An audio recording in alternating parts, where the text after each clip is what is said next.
apresenta Press Workers. Eu sou engenheiro agrônomo e sou da Regional Sul, que fica sediada em Pelotas, que eu vou apresentar aqui para vocês. Eu trouxe um pouquinho do que é o campo nosso mais do dia a dia aí, do que envolve, né?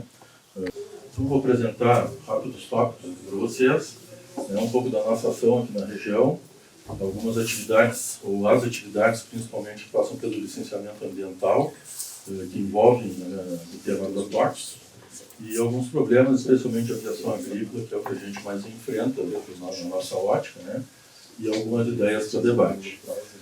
Aqui do lado é um panfleto que faz já uns 5 anos que a gente está tentando imprimir junto ao Ministério Público Estadual de Pelotas, que coloca um pouco do tema, né? Como se fosse uma cartilha, digamos assim, né? Para a nossa população. E foi onde a aviação agrícola nasceu no Brasil, foi em Pelotas, na década de 40, e foi a primeira área de exclusão, justamente por conflitos dessa atividade com a população. Foi lá em Pelotas também, e eu e o companheiro Haroldo Barbo, que fizemos essa construção técnica para o Ministério Público, que então, oficiando o FEPAM, enfim, a partir daí nasceram as áreas de exclusão, que já são umas 8 ou 9 no Estado. Então esse aqui é o panfletinho que a gente tem para a população poder nos dar apoio em termos de fiscalização, né, onde lá em cima tem uma tabelinha que eles podem dizer que dia que ele viu um avião, né, porque quem está no meio rural sempre é mais difícil de ter detalhes, e nos passar detalhes para a gente poder fazer as investigações. Então esse é um material que a gente já tem disponível, e qualquer hora dessas eles...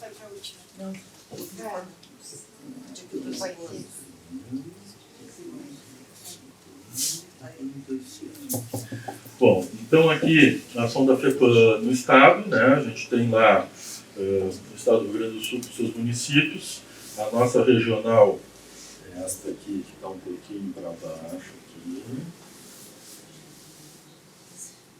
aqui, que pega o extremo sul, tá?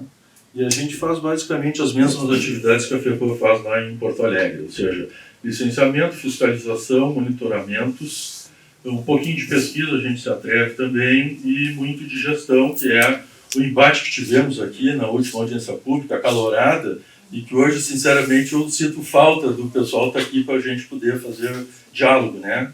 Então, acho que era importante a gente continuar traçando essa perspectiva da gente poder contrapor, né, e evoluir, né? Então, acho que esse era um ponto importante.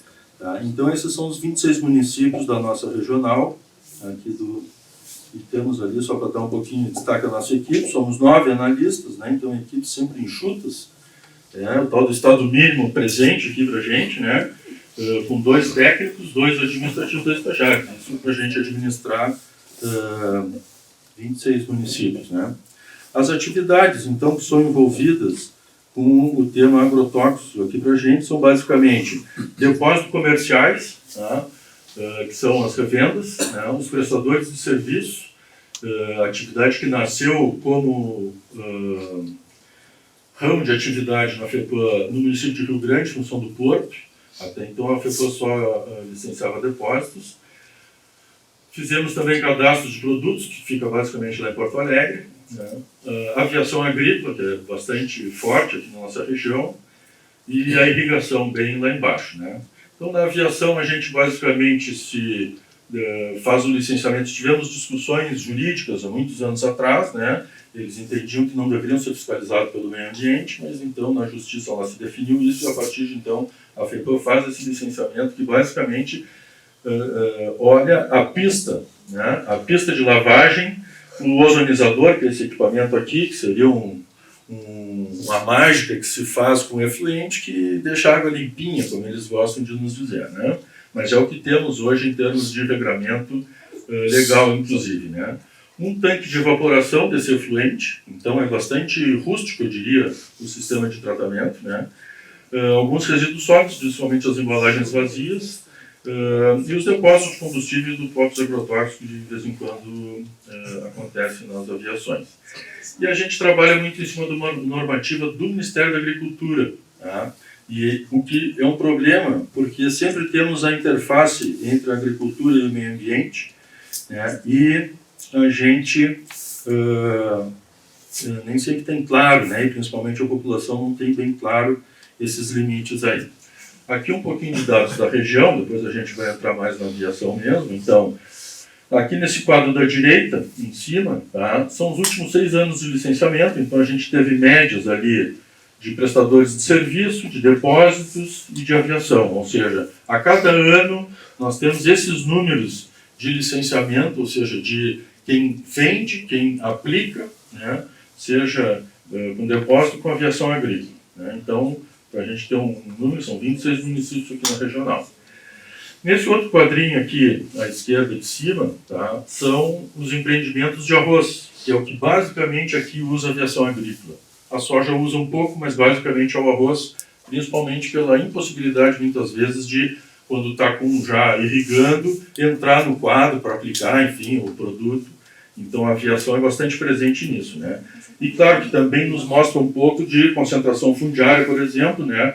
Onde a gente tem isso aqui também é da Regional Sul, né? Temos esses números aqui, os maiores, os grandes, os médios e os pequenos, né? E os percentuais de área que cada um alcança aqui. Então a gente vê que poucos excepcionais têm bastante área, enquanto que muitos médios têm um tanto menos de área. Esses são os usuários da aviação agrícola, tem esse perfil aqui na nossa região, e no município são praticamente os mesmos números. Hoje nós temos então quase 200 mil hectares licenciados para arroz aqui na regional, e ali um pacotezinho de herbicidas e inseticidas aí, que é um pacote básico, eu digo porque não é o cara que mais usa, nem o cara que menos usa. Tá? E a ideia era mais a gente tentar conversar com os números que tu nos trouxeste aqui, né? Então isso aqui foi na safra passada, uma lavoura mediana, aqui de Santa Vitória, que aplicou 9,2 litros por hectare de agrotóxicos, né? Pô, mas só 9 litros, né? Claro, isso aí vai diluído num monte de água para ser pulverizado em cada hectare. Então eu peguei aquele valorzinho ali, não é dados de um doutorado, tá, chefe? Mas aí multipliquei pela área de Santa Vitória, que são 75 mil hectares. Então na safra passada se estima que tivemos quase que 700 mil litros, né, em 5 meses, que é mais ou menos o período, 4, 5 meses, né? Então a gente lançou aqui via atmosfera em torno dessa quantidade aqui de produto. É uma quantidade preocupante, principalmente porque isso aí tudo é pulverizado basicamente em cima da água, né? E as principais vias de metabolismo dos agrotóxicos, segundo as próprias empresas fabricantes nos dizem, é o sol, quando ele está em cima da terra, que ele fotodegrada, e a biodegradação, que são os bichinhos, né, da terra, que já são poucos, né? E cada ano com isso aí estão ficando menos. Então essas vias de metabolismo aí a gente tem que questionar. Mas em cima, enfim, para a gente ficar com o número aí, depois poder fazer algum debate. Números bem quentes, vamos dizer. Bom, problemática da aviação, né? Então, uma desarticulação legal, tá? Estou trazendo aqui, já que estamos mais em casa também, né? Um pouco de uma visão crítica do que é a nossa atuação sobre nós mesmos, sobre todos os sistemas de controle que temos, né? Então, a gente tem interface entre fiscalização de meio ambiente e agricultura, como eu tinha pincelado, é complicado, porque, por exemplo, se pega uma deriva numa lavoura do vizinho, aí é com a agricultura, não é com o meio ambiente, mas se pega no mato nativo, aí é com o meio ambiente, não é com a agricultura. Então, imagina um agricultor lá que fica naquela, que não sabe, não tem nem telefone, se tiver, para quem que eu ligo, né? Então, a gente tem um pouco de problema com relação a isso aí. Não temos as mesmas estruturas, as mesmas regionalizações, né? Então, é um dos tópicos que eu acho que faz parte do problema. Segundo, os instrumentos que a gente tem. Temos o licenciamento ambiental, como eu falei para vocês, que foca na estrutura operacional da aviação, e não lá onde ele está aplicando. Lá onde ele está aplicando, as regras vêm da agricultura, a gente internaliza nas licenças da FEPAM, que diz que ele não pode aplicar 250 metros dos mananciais hídricos a 500 metros de vilarejos, enfim, né, de aglomerações residenciais. Tá? Só que a gente tem, por exemplo, o relatório operacional, que é isso que está aparecendo aqui, é o que eles são obrigados a fazer. Tá? Isso aqui ele bota, por exemplo, 500 hectares é um croquis desses aqui. Quer dizer, isso aqui serve para quê? Quem que consegue trabalhar com essa informação? O Ministério da Agricultura não faz nada com isso aqui, tenho certeza. Né?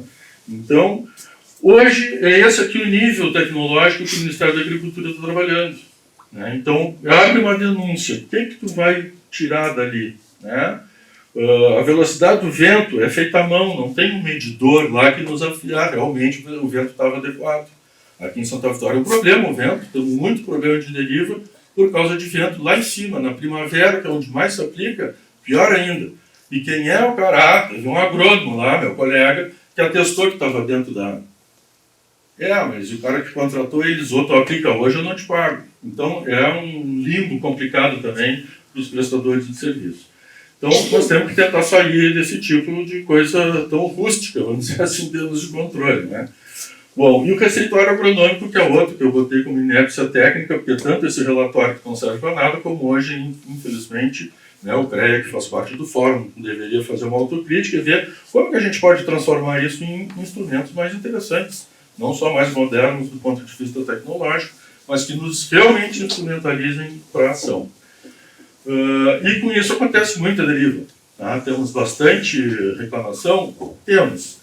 E temos muitas reclamações que não acontecem porque o cara que está ali aplicando está sendo contratado, né, por quem está pagando. Então, ele não vai fazer aquela denúncia. Aqui em Santa Vitória temos N casos que as pessoas dizem, eu só não posso dizer o que aconteceu, senão estou na rua. Então, nós temos esse problema sério do trabalhador, do vizinho, enfim, que não quer se expor porque ele está muito fragilizado. Né? Com a deriva, que é quando o agrotóxico não atinge as áreas-alvo, falando em termos técnicos, tá? Então qualquer outra coisa que não for a lavoura é considerada deriva. Tivemos esse problema em 2007, o primeiro ano lá em Pelotas, tá? Depois 2009, coisa assim, uns 3 anos tivemos com reclamações, na FEPAM reclamações, na Secretaria da Agricultura, no CAPA, que é uma ONG da agroecologia, na Secretaria Municipal, na Emater, enfim, todo mundo ali. Frequências, principalmente primavera e verão, tá? E pegaram 46 horticultores que ficam ao norte de Pelotas, tá? Já vamos ver um mapinha ali, e daí então nós fomos lá pegar ponto de GPS de cada um deles para desenhar, para ver onde é que eles estavam, para ver o que a gente podia fazer. Né? E a fonte de impacto, aviações. Quais? Pois é, eu não vi, eu não tinha como anotar. Eu me lembro que faz uns 2 meses que passou um avião. Nunca que a gente vai chegar. Né? Bom, ainda mais quando descobri que era um avião. Será que é esse aqui? Será que é outro relatório? Que também não vai me adiantar nada. Então, é um pouco da nossa fragilidade em termos de material técnico. Isso aqui, então, município de Pelotas, área urbana aqui embaixo, bem ao sul, né? E ali onde está em vermelho são os 46 produtores aqueles, né? E aqui o nosso querido Arroio Pelotas, desaguando no São Gonçalo, vem lá de Canguçu, né? Então a gente vê que aqui áreas maiores, muita horticultura basicamente aqui, área da colônia lá. Então isso aqui sendo objeto diariamente, praticamente em alguns momentos, de pulverização da aviação agrícola. Então esse é o cenário que a gente tinha para propor alguma solução aí de o que vamos fazer. De novo? Então agora vamos aqui que eu já estou mais pertinho. Aqui, então Pelotas. Então o que a gente fez? Né? Um estudo técnico, uma proposição para o Ministério Público Estadual, que então, em conjunto, na FEPAM, Ministério Público de Pelotas, o Dr. Chatkin, na época, fez uma comunicação à FEPAM dizendo, olha, vocês fizeram um estudo que nos interessa aqui, então vocês agora botem nas licenças esta poligonal, foi aqui que nasceu as poligonais de exclusão, que iam expressas em cada licença, que isso aqui é uma réplica de uma licença lá de uma aviação agrícola, que ele não podia voar ali. Hoje tem um link no nosso site com todas essas, o cara pode baixar lá para os aplicativos dele, de geoprocessamento, etc. e tal, para botar no avião, para saber que ali ele tem que parar de voar, porque senão ele vai tomar multa. Tá? Bom, foi incorporado então isso às LOAs, e falta um instrumento aí de registro dessas ocorrências pelo cidadão, que é a historinha aquela do panfleto que eu falei para vocês. Né? A gente não consegue ter nenhuma forma de entrada mais significativa, aqui é só a condicionante da licença que falava das poligonais de exclusão, mas o cidadão também está limitado para nos ajudar. Isso é que eu queria falar quando eu falei do panfleto aquele. Bom, estabelecida aquela zona de exclusão, que ficou com este desenho aqui está a área urbana, e a área problema mesmo era por aqui assim, a gente acabou botando outras comunidades, enfim, tá? Pegando a colônia Z3, que há muitos anos atrás também teve reclamação disso, tá? E esse amarelo eu botei em detalhe aqui. Hoje a melhor tecnologia que a gente tem de controle é saber, essa é uma empresa que tem esse tipo de controle, a maioria não tem. Então aconteceu já em 2016 e 2017, denúncias. Olha, tem avião passando aqui onde não podia. Vinha contando para o Alten hoje na viagem. Pela altura do avião, já vi que não era agrotóxico, ele voa baixinho quando é agrotóxico. Ele estava voando alto, ele estava semeando a azevém naquele momento ali, antes da colheita da soja. E aí eu liguei para a empresa, porque eu sabia qual era, pela cor do avião, a gente conseguiu lá cheirando, largou os perdigueiros, é aqueles caras lá. Tia, me manda os arquivos de vocês, então eu tenho que pedir para o cara para mandar os arquivos, né? Então cada linhazinha dessas aqui é um voo do avião. Aqui é a pista, tá, onde ele desce e sobe para fazer a carga, e cada um desses é uma linhazinha que ele voou. E aqui, ó, como eles chamam, tiro desses aqui, que é uma faixinha, é onde ele abre o bico do pulverizador e onde ele fecha o bico do pulverizador. Tá? Então esse tipo de controle é o que a gente tem de melhor hoje, tá? E que também já está num limite. E aqui é onde o pessoal vive lá no Barro Duro, tá? Um balneário nosso. Reclamando que estão do ladinho da casa, estão mesmo, a 38 metros, eu medi aqui com o Google Earth lá, né? Mas estavam semeando uma pastagem, não estavam aplicando agrotóxico. Se fosse agrotóxico, a gente saberia que dia, que foi, daí, etc. e tal, tá? Então, isso aqui são pouquíssimas empresas que têm, né? Então a gente acha uma maravilha, mas é só uma na nossa regional que atualmente tem isso aí. A gente vê o nível que a gente está em termos de controle, né? Qual é o horizonte que a gente vê? Tá? Então, viajei, dei uma lupa na questão da aviação, que eu acho que é bem local aqui. Tá? Seria a gente ter um sistema de rastreio 24 horas, né? Porque aí eu sei quando ele está voando, eu já sei onde é que ele está. Tá? O ideal ainda, que seria bem possível, era nos dizer com 1, 2, 3 dias de antecedência, dizer, olha, eu vou voar nesse lugar. O Paulo Fiscal pode pegar o carrinho e ir para lá, para estar junto com ele, para ver se o vento estava certo mesmo, né? Então o nosso trabalho é esse, né, doutor? Então a gente, seguindo inclusive uma nota feita pela Embrapa, baseada em algumas questões que o MAPA discute sobre esse assunto, indica monitoramento de aeronaves, isso aqui faz já alguns anos que foi feita essa nota técnica, 19 ou coisa assim, né? Até hoje não se implementou isso aqui. Então, inclusive, a própria Embrapa sugere que se faça esse tipo de coisa, botei o nomezinho ali dos técnicos e tal. Tá? E é possível fazer isso plenamente. Tá? Nós temos hoje rastreamento de dragas no Rio Grande do Sul, acho que a maioria desconhece também, em função de ações parecidas com essa, tá? Que a gente tem situação como essa aqui, ó. Tá? Só que DNPL licenciou o cara para dragar aqui dentro. Tá? Essa poligonal está lá na draga do cara. Se o cara da draga chega perto da margem que a FEPA proíbe, ele fica de castigo. Na hora, liga, remotamente desliga a sucção dele, ele fica 2 horas parado até poder ligar de novo e já recebe uma multa. Então o Paulo não precisa estar lá para ver se ele saiu da poligonal dele e veio minerar perto da margem para causar erosão. Não, o sistema já nos indica. E o melhor ainda, o dono da draga já ligou para o peão dele para dizer: o que é que tu está fazendo aí, Magrão? Isso eu, na mesa lá em Pelotas, ouvi um amigo já, dá para dizer, que é empreendedor, disse: a melhor coisa que vocês fizeram. Que agora, quando eu recebo aqui no meu celular, já ligo para o cara, já dou um para-te-quieto nele na hora. Então, isso aqui poderia ser uma lavoura, tá? Onde ele, 2, 3 dias antes, diz: eu vou voar aqui nessa poligonal. Eu posso estar lá para olhar, ou o sistema, se ele sair daqui, pode me dizer. Então isso aí existe. Já peguei o pessoal da mesma empresa que fez as dragas, já fui no avião para ele olhar o que é um cockpit de avião, que tem que ser tudo pequenininho, porque é apertado. Plenamente viável. Já está na mão, o Jean já levou essa discussão para o fórum em algum momento. e continuamos ainda lá com aquele mapinha do Ministério da Agricultura, com aquele croquis maravilhoso que vocês viram ali, e que não nos adianta em nada. E o sistema nos dá isso aqui, ó. A draga está parada, o sistema está inativo, está desligado, nos dá tudo. Aqui estão as dragas paradinhas dentro de uma poligonal que ele normalmente opera para descarregar o minério no terminal dele. Então isso aqui tudo, talvez até mais simples do que fosse para a aviação agrícola.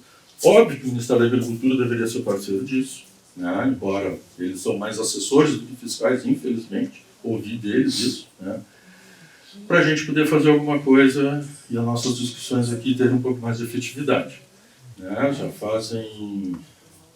Daqui a pouco faz mais de 10 anos que tem poligonais de exclusão e continuamos tendo problemas de contaminações diversas. Então, um pouco essa ideia para trazer para vocês e a gente ficar depois disponível para a conversa.